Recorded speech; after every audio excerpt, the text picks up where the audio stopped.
Nous sommes dans le monde en 7, c'est la seconde partie, toujours avec Beausoleil Obekou, président du mouvement Touche pas à mon président et député à l'Assemblée nationale, et Kouan Binafam des Forces démocratiques pour la République. On va parler maintenant du Togo. Premier sujet, la coalition des 14, marche ou meeting. Pour quel résultat encore? La coalition, on le sait, avait annoncé une marche le 12 janvier dernier qui n'a pas pu se tenir, qui est reportée sur le 26 janvier. Mais entre-temps, les 19 et 20, la coalition prévoit une série de meetings sur toute l'étendue du territoire national. Kouan Binafam, votre parti, les FDR, sont membres de la coalition des 14. D'abord, est-ce que les meetings qui sont annoncés viennent remplacer la marche du 26 janvier ou bien les meetings précèdent la marche? Non, la marche du 26 janvier est maintenue. Donc les meetings, ça participe à la mobilisation, à la conscientisation des populations. Donc la marche est maintenue. Alors quel est l'effet recherché? Bon, en démocratie, les marches, les meetings sont un moyen d'expression. Oui. Autant comme les élections sont un moyen d'expression des populations, les marches sont un moyen d'expression que le peuple a à sa disposition dès qu'il n'est pas d'accord de quelque chose. Donc, vous savez pourquoi nous avions commencé par marcher dans ce pays. On réclamait les réformes, on réclamait le vote de la diaspora. Après, c'est ajouté en cours de route le problème des détenus politiques. Tout ça, on ne l'a pas encore obtenu entièrement. Donc, les marches poursuivent le même objectif, exiger que les réformes soient faites avant toute élection, exiger que le vote de la diaspora soit acté et exiger que les prisonniers soient libérés. Et c'est pour cela qu'on descend encore dans la rue le 26. Et les meetings qui précèdent serviront à quoi? C'est pour ça que j'ai dit les gens pour le 26. C'est pour ça que j'ai dit les meetings participent à la mobilisation, à la conscientisation pour que les gens s'apprêtent et soient prêts à participer aux marches. Il y a une crainte qu'il n'y ait pas foule le 26, c'est pour ça qu'on fait des meetings avant? Non, il n'y a pas de crainte. Il n'y a pas de crainte. Nous n'avons pas voulu laisser le terrain creux. Nous sommes une opposition, on doit occuper le terrain. Et donc, vous comprenez, donc, il n'y a pas de crainte particulière. Mais quoi de plus normal de mobiliser plus qu'avant? Alors maintenant, dans les circonstances actuelles où on sait que ce n'est pas la première fois que la C14 doit manifester, il y a eu de gigantesques manifestations qui ont débouché sur un dialogue, lequel dialogue a finalement donné lieu à des élections. On a eu une nouvelle assemblée. On se demande pourquoi encore on manifeste. Oui, je vous ai déjà répondu. C'est la même raison qu'on a depuis des mois. Vous croyez que parce qu'il y a eu des élections, on doit s'arrêter? Les élections ont résolu quel problème? Alors maintenant, quand on fait des manifestations, on marche, comment on compte finir encore autour d'une table de discussion? C'est comme les gens me demandaient, mais pourquoi les gilets jaunes marchent alors que Macron propose un débat? Oui, nous marchons parce que ce qui a été fait ne nous a pas convaincus. Vous-même, vous avez dit qu'il y a eu dialogue. Est-ce qu'il y a eu dialogue? Le dialogue a commencé, mais est-ce qu'il a abouti sur quelque chose? Non, le dialogue n'a pas abouti sur quelque chose. Il y a eu l'organisation des élections de façon unilatérale, boycottée magistralement par les Togolais à qui je rends un hommage mérité. Mais tous les Togolais qui n'étaient pas d'accord qu'avant les réformes, on a eu les élections, mais les marches sont un moyen d'expression. Il y a d'autres moyens, mais pour le moment, nous utilisons les marches comme moyen d'expression. Beausoleil Obekou, la coalition des 14, donc, occupe de nouveau la rue, quoi qu'on dise. Elle ne lâche pas le morceau. Qu'est-ce que vous en dites à Touche pas à mon président? Non, à Touche pas à mon président, nous suivons les événements et comment ils se déroulent. Et si la coalition, la C14, décide de marcher, c'est son droit le plus absolu. Le Togo est un pays de démocratie et les marches, les manifestations publiques sont des expressions et des moyens par lesquels des partis politiques ou des citoyens s'expriment.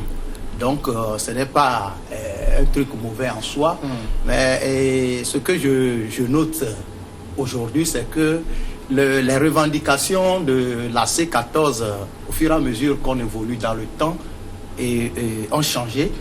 Et comme moi j'ai constaté, je suis au Togo, je suis togolais, je suis au Togo quand les événements ont commencé, les gens marchaient pour le départ du chef de l'État. démocratiquement élus en 2015. Bon, mais ça n'a pas existé sur la plateforme revendicative. C'était peut-être quelque chose qui est venu, qui est sorti dans la rue comme ça. Je constate je dis ce que j'ai vu, qui n'a pas fait partie de la plateforme écrite de la C14 à l'époque. J'ai dit quand les marches ont commencé, c'était pour le départ du chef de l'État. Et à l'époque, le chef de file, j'en ai pour preuve les déclarations du chef de file de l'opposition. Lorsqu'on avait appelé au dialogue, il a affirmé et repris à plusieurs reprises qu'ils allaient à ce dialogue-là pour revendiquer, pour parler des conditions de départ du chef de l'État. Aujourd'hui, si la marche ou bien les manifestations de la C14 ont pour objectif les réformes constitutionnelles et institutionnelles, je me réjouis parce que ces réformes constitutionnelles et institutionnelles ne sont pas voulues uniquement par la C14. Ces réformes sont réclamées par tout le peuple togolais dans son ensemble. Et je crois que entre-temps, il y a eu un dialogue avec la facilitation de la CEDEAO et le sommet du 22, je crois, décembre de la CEDEAO a rappelé qu'il faut que, malgré la tenue de ces élections, il faut que ces réformes, le gouvernement fasse tout pour que ces réformes se fassent. Et le chef de l'État a donné des garanties. Des garanties, et je vous dis qu'avec la nouvelle Assemblée, ces réformes seront faites. Et je crois que si la C14 marche pour des réformes, c'est qu'arrivé à un certain moment, ils trouveront satisfaction parce que ces réformes seront faites au niveau du Parlement, si les choses se passent bien. Qu'est-ce que la manifestation du 26 va pouvoir faire de nouveau qu'on n'a pas déjà vu? Bon, on a déjà vu quoi? On a déjà vu des marches. Oui. On a déjà vu des marches. Mais on est toujours là, selon vous. Oui, oui, ce n'est pas parce que... C'est pour ça que je vous demande qu'est-ce qu'il y a de nouveau. C'est comme si on utilisait la même arme pour abattre un animal qui ne meurt jamais, mais on va l'abattre avec la même arme. Mais comment? Qui lui a dit qu'il ne meurt jamais? C'est les marches qui ont amené les gens à accepter la limitation du mandat ici au Togo. À le dire, même s'ils ne l'ont pas encore fait. C'est les marches qui ont poussé les gens à courir nuit, à appeler qu'ils sont prêts à faire des réformes. Même s'ils le voulaient au rabais. En tout cas, du moment où c'est un moyen d'expression démocratique, je me réjouis que mon ami Beausoleil dit un moyen d'expression démocratique, que les gens veulent l'utiliser 1000 fois. Les gens qui sont à la coalition, parfois les gens posent des questions, et quand je lis derrière les lignes, et même entre les lignes, c'est comme ils se disent que ceux qui sont à la coalition ne réfléchissent pas. Nous réfléchissons, nous mûrissons, nous savons ce que les marches peuvent faire, et nous le faisons. Et vous allez voir, elles porteront leurs fruits. Les marches porteront leurs fruits au Togo. C'est-à-dire qu'il faut que les Togolais restent encore dans l'expectative, c'est ça? Oui, les marches porteront leurs fruits et nous permettront d'obtenir des réformes dans ce pays avant toute élection sérieuse. Les marches ils obtiendront beaucoup de choses et nous permettront d'obtenir la libération des gens qui sont détenus pour leurs convictions politiques. Quand? Je ne peux pas te donner la date, mais ça obtiendra. Mais dans les autres pays, les gens luttent comment? Une opposition civile n'est pas une rébellion. Oui. Elle n'a que les moyens constitutionnels à sa disposition. Et lorsqu'elle les utilise, les gens s'étonnent. Oui, mais est-ce que la marche n'est pas un moyen pour mener à un dialogue pour obtenir? Parce qu'on a l'impression, quand on vous entend parler qu'il faut marcher, il faut marcher, il faut marcher. Mais aujourd'hui, est-ce que nous avons obtenu le dialogue? Jusqu'à quand? Est-ce qu'aujourd'hui, là, Dieu merci que vous avez dit, la marche, est-ce que ça ne permet pas d'obtenir le dialogue? Est-ce qu'il y a le dialogue? Mais il y a eu le dialogue. Non, il y a eu un début de dialogue. Il y a eu un début de dialogue. Et qu'il n'y a jamais eu de dialogue face à face entre coalition et le pouvoir. Et ça, c'est clair. À la faute au médiateur. La faute au médiateur qui vient écouter l'autre camp va dire ce que l'autre camp pense. On ne nous a jamais réunis de façon sérieuse pour discuter. On écoute ce que les autres disent, on va dire, donc il n'y a pas eu de dialogue. Et il y a eu un complot de la CEDEAO qui lui-même a fait une feuille de route qui n'a pas été respectée, qui dit qu'il est très satisfait. Alors maintenant, ce que vous souhaitez, c'est quoi? Que ces marches aboutissent à un vrai dialogue, c'est ça? De toute la façon, nous souhaitons que les marches nous permettent d'obtenir de bonnes réformes pour le Togo, comme la majorité des Togolais l'exige. Il y a beaucoup de sondages qui ont montré que la majorité des Togolais veulent des réformes avant toute élection sérieuse. Et le meilleur sondage a été celui du 20 décembre, où il y a eu devant les bureaux de vote un désert électoral. Donc, conclusion, nous poursuivons les réformes. Mais si, en marchant, les gens comprennent qu'il est nécessaire pour mettre toutes les institutions, de bonnes institutions qui garantissent l'entente dans le pays et qui permettent à notre pays d'avancer, et on appelle à un dialogue, la C14 avisera. En ayant à l'esprit que nous avons déjà fait quand même 27 dialogues, on avisera. Oui, au fait, et nous sommes au Togo dans un pays de démocratie et le Togo doit aller de l'avant. Le pays doit aller de l'avant et je constate que les institutions du pays marchent bien, elles fonctionnent. Le peuple togolais n'attend que les gens à qui il a donné mandat pour pouvoir présider à leur destinée, les conduisent vers l'épanouissement. Et je crois que les choses vont normalement. Il y a eu, bon, je réponds à la question que tu as posée à Binafam en disant que il y a eu véritablement un dialogue qui a débouché sur une feuille de route qui a été acceptée par les deux camps. Et dans l'une des recommandations de cette feuille de route, c'est les élections le 20 décembre. Les élections inclusives. Mais les élections inclusives. Mais ici, quand Binafam parlait maintenant, il n'avait pas parlé, il avait dit qu'il n'y avait pas eu de dialogue. Je n'ai pas cité les autres recommandations non plus. Je soutiens avec des preuves à l'appui. Ma preuve, c'est la feuille de route que la CEDEAO a proposée et que les deux camps ont accepté. Et dans cette feuille de route, il a été prévu des élections, lui il dit inclusives, les élections inclusives le 20 décembre. Ces élections ont eu lieu sans certains partis politiques qui se sont entêtés à boycotter ces élections. Ce n'est pas parce que on a plus de 100 partis politiques au Togo et certains décident de ne pas aller aux élections. Ce n'est pas pour ça que le peuple togolais sera bloqué dans son évolution vers son épanouissement, que la démocratie qui est en marche au Togo sera stoppée. Dieu merci, le peuple a compris. Il a infligé un camouflet total à ceux qui voulaient empêcher ces élections, parce que ça a commencé par le recensement. Les gens ont appelé le peuple au boycott du recensement.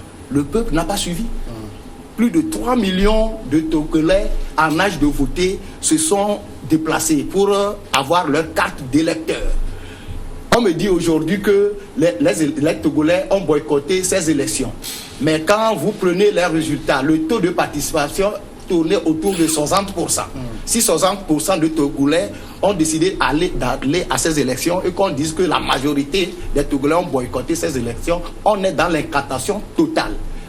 Je parle de la réalité et la réalité c'est qu'il y a eu une crise née des manifestations de certains partis de l'opposition.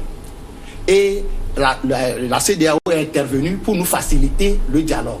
Ce dialogue a débouché sur des recommandations et ces recommandations, certaines de ces recommandations, c'est effectivement les réformes. Les réformes qu'on a demandé à faire avant toute élection sérieuse, comme il le dit, je vais l'expliquer tout à l'heure, les élections législatives n'étaient pas conditionnées par des réformes parce que ces réformes ne concernaient pas les élections législatives. Maintenant, les réformes qu'on s'attelle maintenant à faire, ça concerne les élections présidentielles. Le mandat à 5 ans renouvelable une seule fois. Les élections à deux tours pour le président de la République. Je crois que ces réformes phares concernent les élections présidentielles. Si Binafam dit aujourd'hui qu'ils attendent des réformes avant les élections sérieuses, moi je le dis chaque fois. Le comportement de l'opposition depuis 1991 jusqu'à aujourd'hui prouve que c'est le fauteuil présidentiel qui est leur priorité et c'est ça qui les concerne. L'intérêt du peuple, ils s'en moquent. Et maintenant, même les élections législatives, ce n'est pas leur problème. Ce n'est pas la première fois que l'opposition boycotte les élections au Togo. J'en ai pour preuve 2002, les élections qu'ils avaient boycottées et qu'eux-mêmes après, ils ont juré qu'ils n'allaient jamais boycotter encore d'élections au Togo. Ils n'ont pas retenu la leçon. Ils ont encore boycotté les élections du 20 décembre. C'est leur problème. La démocratie continue au Togo et ça va aller. Nous voulons le développement de ce pays et nous allons nous atteler pour atteindre cet objectif. Comment bien faire? Bon, j'ai entendu beaucoup de choses. Bon, je voulais d'abord relever une chose. C'est la preuve que votre pouvoir, vous comptez sur la force. Lorsque vous voulez parler de la C14, vous dites qu'ils se sont entêtés. C'est arrogant, ça. Quand vous voulez parler de la C14, vous dites qu'ils se sont entêtés. C'est arrogant. J'ai dit qu'ils se sont entêtés parce que les gens, même la c'est la preuve que vous comptez. C'est la preuve que vous comptez sur la force. Sinon, toi, tu peux parler que la C14 s'est entêtée. C'est discours-toi. Ça, c'est d'un. La deuxième chose que je voudrais relever, il dit que l'opposition ne s'intéresse pas de l'intérêt de la population. C'est ce que moi j'ai vu. Mais vous avez le pouvoir depuis 50 ans. Vous avez le pouvoir depuis 50 ans. Moi, je suis né dans un village il y a maintenant 40 ans. On buvait l'eau de la rivière, on ne continue pas à boire. Ce n'est pas la faute de l'opposition. Oui, donc c'est vous qui avez le pouvoir depuis 50 ans. Vous avez fait quoi? Vous dites qu'est-ce que vous proposez à l'opposition? Oui, mais justement, nous, on n'est pas comptable d'un bilan. Ça, c'est d'un. L'autre chose que je voudrais dire, mais si il y a un homme, je vais faire un peu de caricature. Si vous êtes un homme, et votre femme ne vous sourit que quand vous lui avez donné de l'argent, et vous-même vous dites que votre femme vous aime, ça vous fait bien. Si vous mentez à vous-même, mais au Togo, tout le monde a vu le jour du vote, non? Mais nous mettons au défi, on a mis au défi sur les réseaux sociaux à nos amis de nous montrer les affluents devant les bureaux de vote. Bon, si eux, ils ont 60%, quand on dit qu'il y a eu plus de 3 millions de Togolais qui se sont inscrits, la population même est combien? C'est 7 millions. Et si une grande partie comme la coalition n'appelle pas à voter, vous avez atteint un recensement de 3 millions, tant mieux, c'est bon. C'est 7 millions qui ont 18 ans. Non, oui, non, je sais. Oui, je n'ai pas dit que le recensement doit amener à 7 millions. Parce qu'en 2015, on a eu 3 millions. Je n'ai pas dit que le recensement doit amener à 7 millions. L'opposition a appelé. Que l'opposition appelle à un boycott. Et sur une population de 7 millions. Et ils ont dit qu'ils ont eu jusqu'à 3 millions. C'est bizarre. Ça veut dire que c'est pour te dire que c'est des chiffres fabriqués. C'est la démonstration. Je ne comprends pas la démonstration. Non, la démonstration est telle que... tout le monde sait que... Non, je viens là. C'est la population normalement, une population de 7 millions d'habitants, le corps électoral difficilement doit dépasser les 3 millions. Parce que quand vous prenez la population togolaise, allez voir le recensement. La proportion de ceux qui n'ont pas atteint 18 ans fait presque la moitié. Donc c'est un exemple. 2015, c'est un exemple. 2015, non, c'est un exemple. On a 3,5 millions. Non, la population du Togo est constante. Ceux qui sont en âge de voter, ceux qui ne sont pas en âge de voter sont plus nombreux. C'est pour te dire que si on nous dit que malgré notre boycott, ils ont atteint 3 millions et plus, c'est faux. C'est des chiffres fabriqués. C'est ça que je voulais te démontrer. L'autre chose, il dit le peuple a fait confiance. Oui, on a vu le peuple qui vous a fait confiance, il est moins de 20%. On a vu ça dans les bureaux de vote. Donc c'est une assemblée qui manque de légitimité. En même temps, il n'est écrit nulle part que s'il n'y a pas 100%, s'il n'y a pas 50%. Non, il n'est écrit nulle part, oui. C'est pour ça que je parle de légitimité. C'est pourquoi je parle de légitimité. Je ne parle pas de légalité. C'est une assemblée légale, mais qui représente moins de 20% de Togolais. C'est une vérité, c'est aussi un fait. Donc, conclusion, la C14 ne se sent pas concernée. Ce que nous avons exigé, nous ne l'avons pas obtenu. Nous l'exigeons pour le pays. On va le faire et dire qu'ils feront les réformes. Bon, si le font, on verra. Mais déjà, nous constatons que dès qu'ils sont venus, ils ont même commencé par charcuter la Constitution en même temps. Même les quelques rares choses qui sont encore bonnes dedans, ils sont en train de charcuter. C'est pas du règlement intérieur. Oui, ils sont en train de violer. Les gens qui ont commencé leur mandat par la violation de la Constitution disent qu'ils veulent faire des réformes. Ok. Vous croyez à ça? Non, on parle de manifestations. Je crois qu'il y a même un sujet concernant les réformes. Tout ça, c'est un brique. Il faut réagir sur tout. Là où il dit qu'on viole déjà la Constitution à l'Assemblée nationale. Oui, parce que c'est ce point aussi. On n'a pas compris que l'article 54 de la Constitution est clair que les présidents de l'Assemblée nationale et du Sénat sont élus pour la durée de la législature conformément au règlement intérieur et qu'on voit la nouvelle Assemblée proposer dans son règlement intérieur, je pense que c'est l'article 13, que le mandat du président de l'Assemblée soit maintenant d'1 an renouvelable. Qu'est-ce que vous avez voulu faire? Vous avez dit que c'est une proposition à soumettre à la Cour constitutionnelle. Oui, mais bon, j'ai dit, quitte à la Cour constitutionnelle de valider. C'est flagrant que ça viole l'article 54. La Cour constitutionnelle leur a répondu. C'est pour cela que le législateur a prévu que lorsque l'Assemblée nationale, une nouvelle Assemblée nationale s'installe, il modifie, il fait son règlement intérieur. Oui.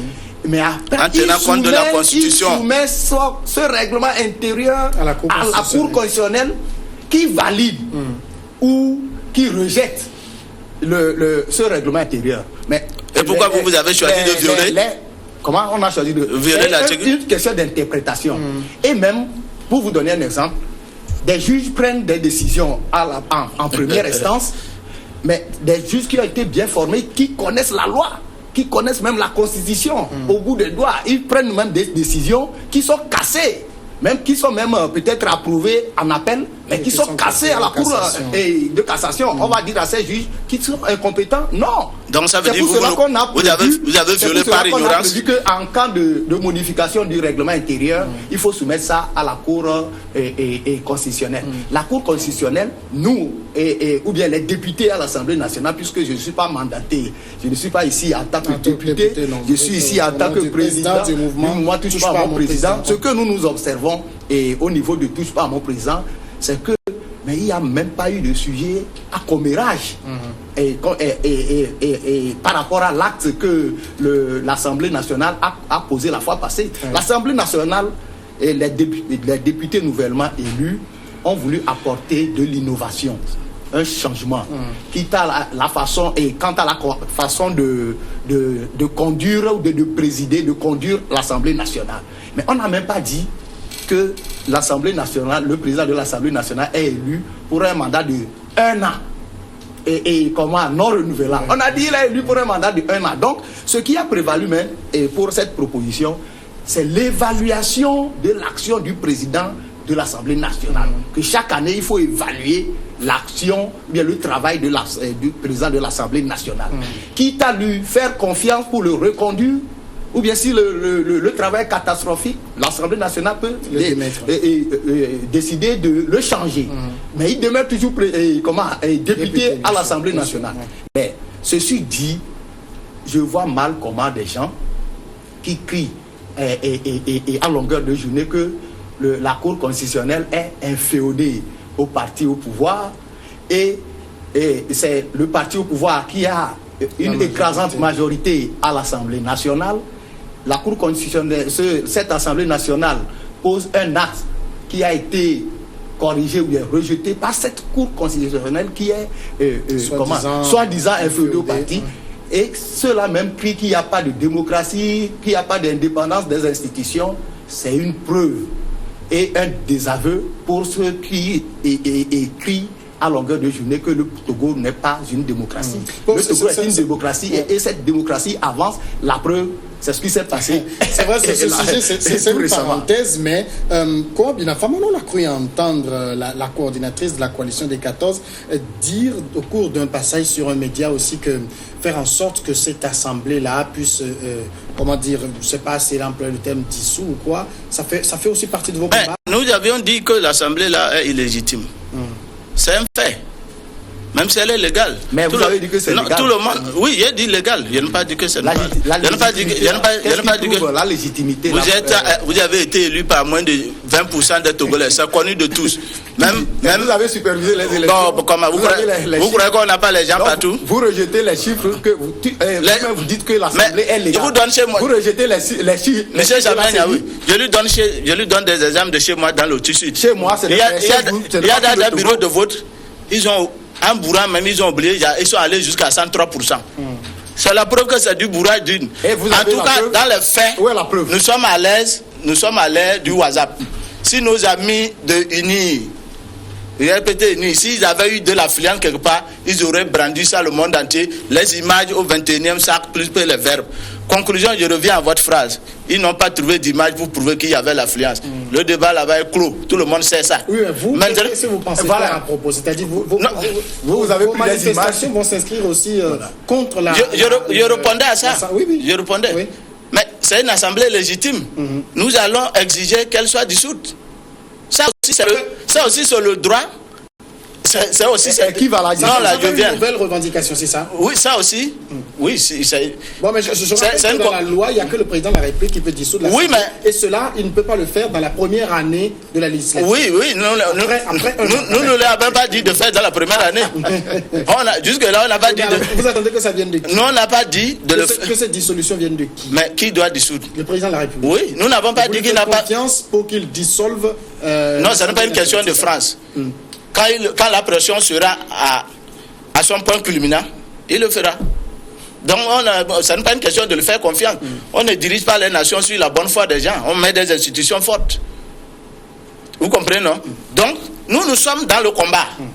Nous avons des moyens, deux moyens d'exercice de notre combat, notre position, on l'utilise. Mais est-ce que ça ne fait pas aussi trop de choses que vous demandez à la... On a demandé quoi? Non, c'est-à-dire vous avez cité... La suite, et maintenant, vous venez d'inscrire sur le tableau la dissolution de l'Assemblée nationale. Non, je vous donne un exemple. Nous sommes logiques. Nous avions dit réforme avant les élections. Oui. On a dit réforme inclusive. Avant les élections sérieuses. Non, on a dit réforme inclusive. Élection inclusive. Il y a eu des élections unilatérales. Mais il y a eu quand même aucun décret, aucun acte, aucune ordonnance du gouvernement ou du président interdisant à quelques partis que ce soit de ne pas participer. Non, il y a eu des actes qui ont été posés qui amènent automatiquement à boycotter les élections. Et ça, moi je ne le regrette pas.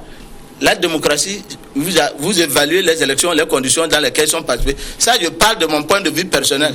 En démocratie, les élections n'ont de sens que si elles sont bien préparées, elles sont crédibles. Si elles ne sont pas justes, équitables, moi je ne sais pas pourquoi on se bat pour aller. Vous comprenez, non? Mais la loi nous permet aussi, en tant que Togolais, de dire votre assemblée est légitime, dissolvez-la. Ça aussi, c'est constitutionnel, nous pouvons le demander. Je fais une parenthèse pour dire, Beausoleil avait dit, tu avais bien fait de le rappeler. Dans toute notre plateforme, on n'avait pas demandé la démission du chef de l'État. Que des manifestants disent autre chose, même que c'est... Non, je viens, que même le chef de file dise, que le chef de file dit quelque chose, il est chef de file de l'opposition, il est opposant, il est libre de dire ce qu'il veut, mais notre plateforme ne demandait pas le départ de Faure Gnassingbé. Mais je rappelle que une population peut élire un président de 5 ans, pendant 5 ans, et si elle estime pas des manifestations que le président peut partir, il partira. Ça n'est pas, on a vu ça dans d'autres pays. Donc, il ne faut pas faire comme si le fait que des populations dans un pays demandent à un président de partir avant la fin de son mandat est antidémocratique. Le peuple est souverain. Donc, sur ce côté-là, voilà, on a entendu ça aussi. Donc, Dieu merci. Oui, alors, il sera inscrit, si j'en crois, Kohan Binafam, la dissolution de l'Assemblée nationale sur la plateforme revendicative. Mais vous allez constater que c'est une revendication utopique et même chaque fois, toute arrogance ou tout mépris mis de côté, je suis libre de faire des observations que moi-même je constate. Si j'ai dit ici que la C14 s'est entêtée de ne pas aller aux élections, je le dis et je le répète, c'est parce que la CEDEAO même a conseillé ces partis politiques de la CEDEAO et de la C14 d'aller aux élections. D'accompagner leur complot. Des observateurs bien avisés les ont conseillés. Même au sein de la C14 elle-même, des voix s'étaient élevées pour demander à ces partis de participer à ces élections et d'éviter l'erreur d'habiller votre complot en élection démocratique. Même au niveau de la diaspora, les gens, la diaspora et les militants de l'opposition qui sont de la diaspora ont même conseillé d'aller à ces élections. Maintenant, ils ont refusé d'aller, donc ils se sont entêtés malgré le conseil venu de part et d'autre. Et maintenant, pour le résultat escompté par ces marches, lui-même il a dit, ce n'est pas la première fois qu'on fait des manifestations au Togo. Depuis 1991, moi j'ai suivi ces événements de bout en bout. Et aujourd'hui, la C14, si je suis libre de le dire, ne s'inscrit pas dans la logique de ce qu'ils demandent, ils affichent comme revendication. Il a dit ici, Binafam vient de le dire, qu'eux, ils n'ont jamais réclamé le départ du chef de l'État. Mais dans leur meeting, ce n'est pas écrit. Mais tout ce c'est ce qu'il a dit, les gens sont libres de le dire quand même. Les gens sont libres, et je même si c'est le chef de l'opposition. Et il parle lui-même, il parle d'un militant. D'un militant, j'ai donné la preuve du chef de file de l'opposition. Je l'ai reconnu. Et même de la coordinatrice de leur coalition, qui revient toujours sur le départ du chef de l'État. Donc ça, c'est une parenthèse. Maintenant, la revendication, telle que il le dit maintenant que c'est écrit, il parle des réformes, il parle de la dissolution de l'Assemblée nationale, il parle de la libération des détenus politiques. Je viens de dire que ces réformes seront faites. Et maintenant, pour la revendication et concernant la dissolution de l'Assemblée, je juge ça utopique et c'est de l'illusion qu'on donne à leurs partisans. Et pour dire, vous avez si bien posé des questions par rapport à cette revendication qui va dissoudre l'Assemblée. Il dit le président de la République. Ce président de la République, il conteste, entre guillemets. Ils vont aller demander à cette institution-là, qu'est le président de la République, de dissoudre l'Assemblée. Vous voyez que c'est utopique. Bon, politiquement, pour finir, nous sommes maintenant au niveau de Touche pas à mon président. Nous soutenons ces institutions pour que le Togo soit résolument engagé pour le développement du pays. C'est ça qui nous importe. Nous avons perdu le temps pendant 25 ans ou bien 27 ans en faisant de la politique politicienne et truffée d'intérêts personnels et égoïstes. Maintenant, il faut penser au peuple. D'accord. Ça suffit. Non, juste un rectificatif. J'ai fait une démonstration en disant une assemblée légitime, la logique, c'est qu'on la dissolve. Et j'ai dit au départ, j'ai rappelé les recommandations. Ça, pour que l'Assemblée soit dissoute, c'est un point de vue personnel. La C14 peut l'inscrire. Normalement, c'est logique. On peut le demander. Et le demander n'est pas extraordinaire. Ça, je voulais faire ce rectificatif pour parler. Maintenant, si on dit qu'il faut penser à l'intérêt du peuple, moi je suis d'accord, mais c'est pour ça que j'ai dit, mais qui gouverne depuis 35 ans, 50 ans. Donc ce n'est pas à nous qu'on va venir dire, mais sauf que, contrairement à ce que mon ami Beausoleil dit, moi je ne vois pas cette assemblée-là capable de faire des réformes qui agréent la majorité des Togolais. Et je vous ai donné l'exemple, la pluie qui va venir le soir s'annonce le matin. Ils ont déjà mal commencé à charcuter le peu qui existe. Ils feront rien de bon, ils verront. C'est-à-dire, ils vont faire une réforme. Il y a des pluies inopinées. Non, oui, mais oui, elles sont rares. Elles sont rares. Mais pour eux, là, ils ont donné le signe qu'ils feront tout ce que le prince veut.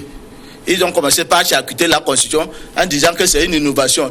Une innovation qui rend le Togo bizarre. Donc, c'est quelle innovation? Ça existe au Sénégal. Oui, ça existe au Sénégal. Oui, mais est-ce que c'est quoi leur constitution? Est-ce que c'est quoi leur...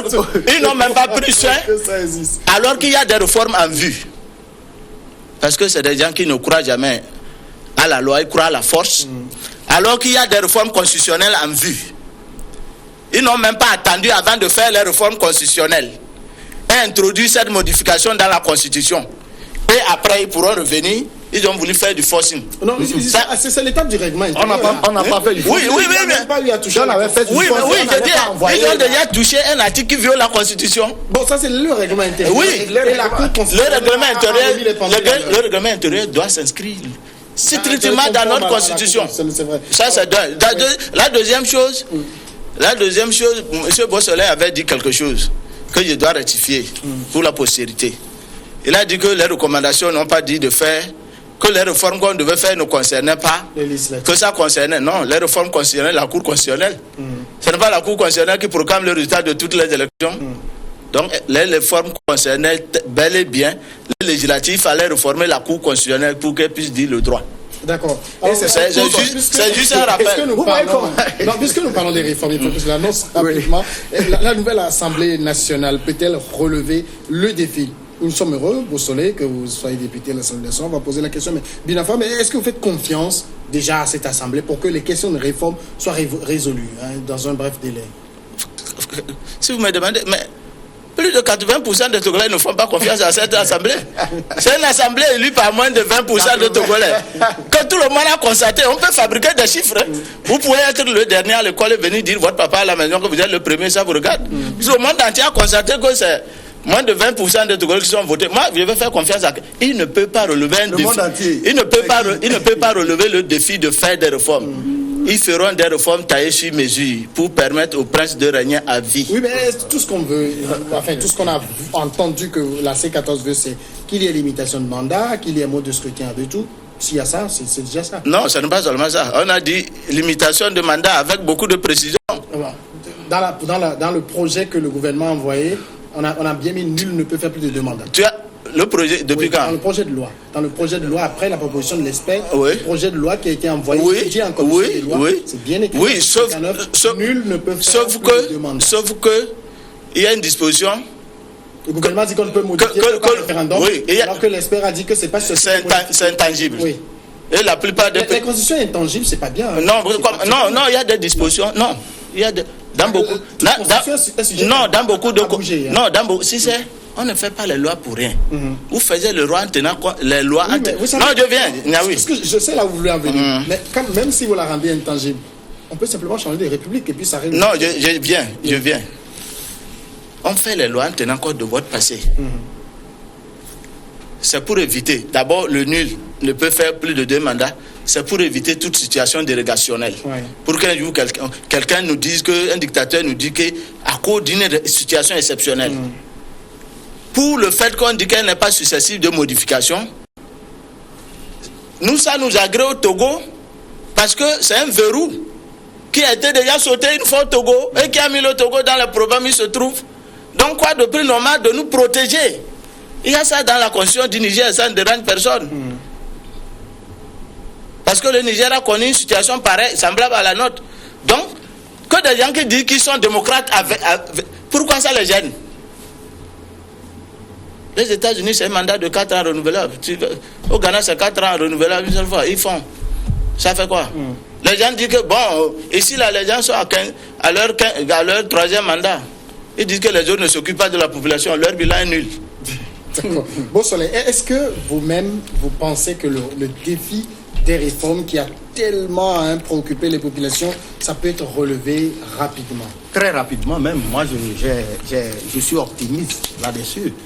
Les réformes, à mon avis, seront les premiers le premier travail que le peuple demande à l'Assemblée nationale. Et ces réformes seront faites par cette Assemblée nationale. C'est même les priorités même de cette Assemblée nationale, à mon avis. Et comme je me dis, il ne faut pas que nous trompions le peuple. Regardez ce qui s'est passé la fois passée. On n'a pas changé de cour constitutionnelle. Mais la cour constitutionnelle a pris une décision. Et tous ceux qui disaient qu'il fallait changer... Mais c'est parce que c'est trop flagrant. Et ils ont applaudi. Et parce que ça ne touche pas le pouvoir du prince. Je rappelle quand même que c'est pas la première fois que la cour a invalidé des décisions. Non. Monsieur Tchamiel, je suis d'accord. Moi, je ne suis pas un négationniste par nature. Je ne suis pas un négationniste par nature. Oui, terminé. Donc, ce que je dis, c'est que ces réformes-là seront faites. Et si je parle en tant que président du mouvement Touche pas à mon président, ce que je constate, c'est que si, dans notre mouvement, ce que nous constatons, c'est que si le législateur décide de faire, d'apporter cette innovation d'évaluation du président de l'Assemblée nationale annuellement et de le changer, si les députés, à leur majorité, le décident, ou de le maintenir s'ils le décident, ça sera fait. Comme lui-même, il a si bien dit. Les réformes arrivent. On peut modifier l'article 4. Il fallait attendre. Non, ça, c'est parce que la Cour constitutionnelle a rappelé à l'ordre une institution. Et ça se fait dans tous les pays. Même en Occident, partout où nous prenons. On est d'accord. Pourquoi vous avez violé l'article? Avant qu'on ne vous rappelle à l'ordre. La République a pris une décision. Pourquoi vous avez violé? Et la Cour suprême a rejeté. Même les simples juges, excusez-moi, si je dis simple juge, c'est par rapport à la Cour suprême. Les juges ont rejeté, ont même bloqué cette décision que c'est anti-constitutionnel. Donc c'est parce qu'on a fait ça aux États-Unis que vous avez fait au Togo. Non, là, on ne peut pas dire, c'est des inconsistances. On ne peut pas dire que le président Trump, en prenant cette décision qui a été bloquée par la justice, il n'avait pas lu la Constitution.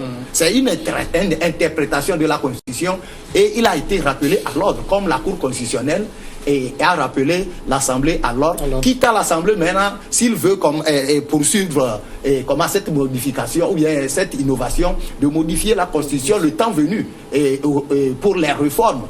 Donc ça se passe partout.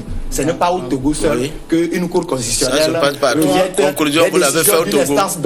Oui, ça se passe partout. Conclusion, vous l'avez fait au Togo. Donc, bon, ça peut arriver partout. Ils disent que les réformes viendront. Ça va venir. Ils disent que les réformes viendront. Moi, je n'ai pas dit qu'il n'y aura pas de réformes, mais il y aura des réformes pour plaire au prince. Donc les réformes que vous voulez, c'est celles qui bloquent Faure Gnassingbé, c'est ça? Voilà, c'est personnel. Non, c'est les réformes. Il vise une personne. Non, je viens. Alors que la loi est personnelle. C'est les réformes, pour emprunter le terme à Johnny Jerry Rawlings, qui feront que même si le diable devenait président du Togo, il ne peut pas faire ce qu'il peut faire. Nous voulons les réformes. Mais pour l'immédiat. Nous voulons, je reprends. Tu sais, je ne fais pas la langue de bois. Nous voulons les réformes qui limitent le mandat à 2 et qui interdit la possibilité pour quelqu'un, que ce soit par référendum ou par quoi, de modifier pour faire plus de 2 mandats. Vous comprenez, non? Naturellement, si la Constitution dit personne, nul ne peut faire plus de 2 mandats, si vous dites que le pouvoir a amené ça, mais est-ce que quelqu'un n'a pas fait plus de 2 mandats? Est-ce qu'en ce moment, c'est moi qui décide? La loi n'est pas le aussi que la loi constitutionnelle d'application elle ne rétroagit pas. Oui, c'est pour ça que c'est une question de débat de juristes. Toi-même, tu suis bien les débats, tu es un grand journaliste. Tu sais, y compris en France, aux États-Unis et au Togo, tu connais des juristes qui t'ont démontré le pour et le contre. Donc moi, je ne rentre pas dans ce débat. Je sais que quelqu'un a déjà fait plus de 3 mandats, 2 mandats, il fait le 3e. Si lui ne peut faire 2 mandats, ça doit le frapper. Ça doit le frapper. Pourquoi vous pourquoi? Et puis, les gens font comme au Togo là. Dans leur parti RPT, là, c'est Faure Gnassingbé seulement qui peut diriger. Et on demande ça et il nous dit que nous on veut personnaliser. Alors que c'est eux qui veulent une constitution qui permet à quelqu'un de rester longtemps au pouvoir et ils accusent ceux qui ne veulent pas ça de personnaliser. C'est quoi ça? Qui personnalise, M. Niaoui? Celui qui veut qu'il faut éviter les situations dérogationnelles, c'est lui qui personnalise, ou bien celui qui dit, comme lui là, il est là, comme c'est notre champion, lui, il a fait plus de 3 mandats, ça a 0, compteur à 0, soyez sérieux. Personne n'a dit ça. Il y a le président du groupe parlementaire de l'Assemblée sortant a dit compteur à 0. C'est lui qui. C'est vous qui venez de dire maintenant qu'on fait ces réformes-là pour plaire aux. Mais c'est la vérité. Je ne sais pas ce que vous appelez prince. Le chef de l'État. Vous voulez monarchiser le Togo. Ce que je constate, c'est que en disant qu'on veut faire les lois pour plaire à quelqu'un, déjà vous personnalisez cette loi-là. C'est ce que le législateur ne veut. Non, la loi, vous l'avez personnalisée, nous on veut la dépersonnaliser. Je vais rappeler que la loi dispose pour l'avenir. Non, elle est d'application immédiate aussi, c'est du droit, mon frère. Et le législateur peut décider. En disposant Monsieur Samuel Niaoui, nous tous on a quelques bribes du droit. Et le législateur peut décider pour l'intérêt du pays que la loi rétroagisse. Ça aussi, c'est du droit. On l'inscrit dans la loi. Voilà. Oui, donc pourquoi vous dites de façon absolue comme si on ne pouvait pas faire? Est-ce que c'est moi qui ai écrit la Constitution? Merci Soleil Youbekou, président du mouvement Touche pas à mon président et député à l'Assemblée nationale, Kohan Binafam des Forces démocratiques pour la République. Merci messieurs d'être passés dans cette émission. Merci beaucoup. Merci de nous avoir donné l'occasion de venir nous expliquer. Merci à vous aussi de nous avoir suivis. À samedi.